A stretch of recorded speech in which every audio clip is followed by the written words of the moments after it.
Hi friends, ಎಲ್ಲರಿಗೂ ನಮಸ್ಕಾರ. ನಾನು ಪ್ರೇಮ. ನೋಡಿ, ಇವತ್ತು ನಾನು ನಿಮಗೆ ಸ್ವರ್ಣಗೌರಿ ಮತ್ತು ಗಣೇಶ ಹಬ್ಬ ಎಂದು ಪ್ರಾರಂಭ ಅಂತೇಳಿ ಅದರ ಮಹತ್ವವನ್ನು ಸಹ ತಿಳಿಸ್ಕೊಡ್ತಾ ಇದ್ದೀನಿ. ನಿಮ್ಮೆಲ್ಲರಿಗೂ ಸಹ ಗೊತ್ತಿರುವ ಹಾಗೆ ಹೆಣ್ಣು ಮಕ್ಕಳಿಗೆ ಪ್ರಮುಖವಾದ ಹಬ್ಬಗಳಲ್ಲಿ ಈ ಒಂದು ಸ್ವರ್ಣಗೌರಿ ಮತ್ತು ಗಣೇಶ ಹಬ್ಬ ಒಂದಾಗಿರುತ್ತದೆ.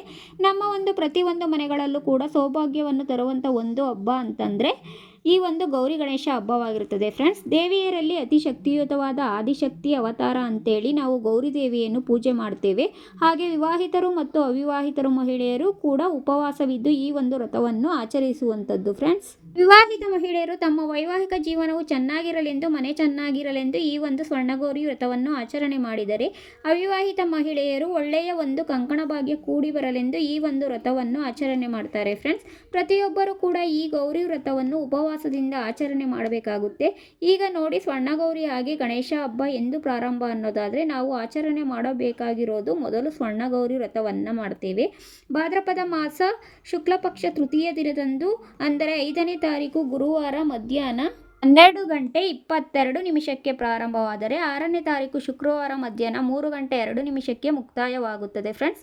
ಅಂದರೆ ನಾವು ಆಚರಿಸಬೇಕಾಗಿರುವುದು 6ನೇ ತಾರೀಕು ಶುಕ್ರವಾರ ಗೌರಿ ಹಬ್ಬವನ್ನು ಆಚರಣೆ ಮಾಡಿದರೆ, ಗಣೇಶ ಚತುರ್ಥಿಯನ್ನು 6ನೇ ತಾರೀಕು ಶುಕ್ರವಾರ 3:02 ಪ್ರಾರಂಭವಾದರೆ 7ನೇ ತಾರೀಕು ಶನಿವಾರ 5:32 ಮುಕ್ತಾಯವಾಗುತ್ತದೆ ಫ್ರೆಂಡ್ಸ್.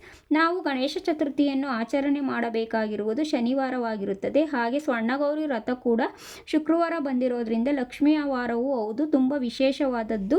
ಹಾಗೆ ಶನಿವಾರ ಗಣೇಶ ಚತುರ್ಥಿಯನ್ನು ನಾವು ಆಚರಣೆ ಮಾಡಬೇಕಾಗುತ್ತೆ ಫ್ರೆಂಡ್ಸ್. ಇವತ್ತಿನ ಲಾಗ್ ಇದಾಗಿರುತ್ತೆ ಫ್ರೆಂಡ್ಸ್. ನನ್ನ ಚಾನಲ್ನ ಯಾರಾದರೂ ಹೊಸದಾಗಿ ನೋಡ್ತಾ ಇದ್ದರೆ ದಯವಿಟ್ಟು ಲೈಕ್ ಮಾಡಿ, ಶೇರ್ ಮಾಡಿ, ಸಬ್ಸ್ಕ್ರೈಬ್ ಮಾಡೋದನ್ನು ಮರಿಬೇಡಿ. Thank you.